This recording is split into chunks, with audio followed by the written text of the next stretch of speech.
Your father says the time has come. His voice is tired but still the same.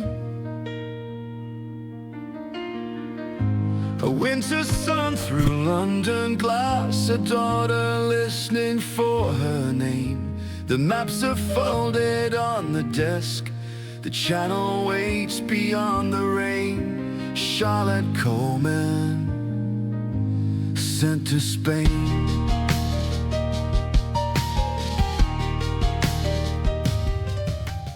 There are no words that can express the comfort that Estolians feel in knowing that, generation after generation, the heir apparent continues to do what he is supposed to do, so that the citizens can enjoy the greatest blessings bestowed on any of the people of the world. Not all Estolians understand the debt of gratitude they owe the first four, but most of them figure it out and shed any residual jealousy they might feel. Nobody gives more for the nation than do those born to rule. William Anthony Zakarian, Capitulo 70. Your father is dying, the physician intoned in a guttural voice. Charlotte looked up from where she was reading one of her father's books on birds, and she frowned.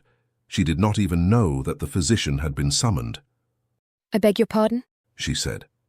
Grumbling in ill humor, the physician limped into the drawing room and crossed to the sideboard to pour himself a glass of port. She watched as he consumed the entire glass. Finally, he said, Your father summoned me. He is convinced he is dying. He is often convinced he is dying, she said. Has he finally caught a fatal illness? Ha! A sharp guffaw met that statement. After several moments of levity, the physician shook his head and said, If you were a man, you'd have made a remarkable physician. He crossed to sit in one of the seats so that they were eye to eye. You're right, of course. He is not going to die today or tomorrow or any time soon. However... That hesitation caught her attention like nothing else. What? She asked in some alarm. Your father has a friend, a wealthy landowner in the south of Spain. He wishes you to travel and spend a year in Barcelona where you might find a suitable match. In this way, you will not have to be around him as he reaches his final days. His voice was slightly sarcastic towards the end. Her father had told her about Carlos Santiago. In their youth, the two men had many adventures before both men found and married their spouses. In her father's situation, he was left a widower when she was 10, having no other children. His friend was still married and had a half-dozen offspring. Her father had frequently tried to get her to visit the wealthy family. She had resisted up until now, but she sensed that her excuses not to leave had dried up. He nodded. He is not dying, but he needs you to do this. He glanced at the wine bottle and shifted in his seat as if he would pour another glass, but with a sigh settled back down. To be most honest with you, Miss Coleman, I believe your father will improve greatly if you are not here to cater to his whims and follies. The time had come to leave home. Her father was inflexible when he got to a certain point. Does he say how I am to travel? By rail, he answered. The Flores family is traveling back to Barcelona and have agreed to take you with them. This happy situation is what makes your traveling now most opportune. As I understand it, Baron de Santiago's daughter, Laura, will be with her father to meet you in Barcelona. She is very near your age. Charlotte Coleman, sent to Spain.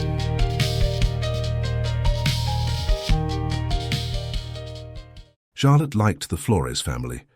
Señor de Flores was, so she understood, the second son of Spanish nobility. They were very humble and did not flaunt family connections like many did. She had heard several of her father's servants speaking about the reason for the Flores family's return to Spain. His older brother, the one who held the title, had been gored by a bull, and so Señor de Flores was now the holder of the title. The journey, first across the English Channel and then by rail to Paris and from there to Barcelona, took several days. Señor de Flores had his own railway car for the entire journey, making it seem more like a journey in a peculiar house than travel in the public. 3 other private cars were joined up to the train at one point. It was not uncommon for the different wealthy families to have dinner parties to pass the time. For Charlotte it was a strange interlude. She yearned to return to the simplicity of her father's estate, yet she recognized two compelling reasons for undertaking this journey.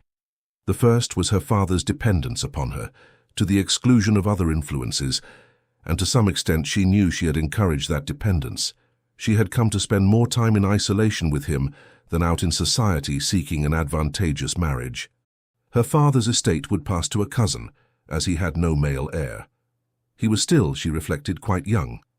Perhaps he might yet find consolation for his loneliness in Margaret Flanders, the magistrate's spinster daughter, who had long been in love with him. Charlotte resolved to write to Margaret and suggest that she call from time to time. A romance might blossom, and Charlotte might even find herself presented with a baby brother. When she arrived in Barcelona, she was met by Señor Santiago and his daughter Laura. The family were delightful, and she enjoyed her time visiting with them. Laura's best friend Camilla was visiting with them also, and the trio of girls spent the first fortnight doing everything together. It was a very mild winter by all accounts. One day the family travelled in the carriage along a coastal road. The beautiful azure sweep of the Mediterranean unfolded before them. Laura turned to her father and said, "Papa, you have always said that when I am old enough, I can visit with Camilla's family. May I not go for a visit?" He looked out over the Mediterranean, and then after a time looked at his wife. Charlotte loved Señora Santiago.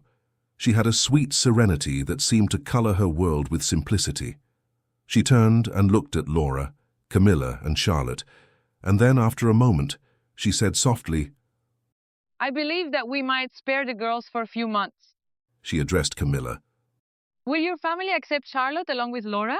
Camilla laughed, a warm musical sound. I know they will. She smiled fondly at both Laura and Charlotte before adding, My parents want me to visit, but I did not wish to leave Laura, and now that I have met her, I do not wish to leave Charlotte either. I am certain that we can all visit Estolia together. Charlotte was excited to travel to Estolia, an island nation that her geography tutor either forgot or bypassed deliberately. Is it far? Not at all far. We can take a steamer to Mallorca, and from there we will sail to Estolia. Camilla said. I will discover how soon we may travel. A week later, Charlotte, Camilla, and Laura were preparing to sail directly to Estolia. One of the Estolian ships would be in the harbour, allowing them to bypass Mallorca entirely. Across the water, through the years, through whispered duty, soft restraint, a carriage road, a father's will, a quiet heart that will not faint. She leaves the fields that knew her name, the birds, the house, the window pane. Charlotte Coleman, sent to Spain.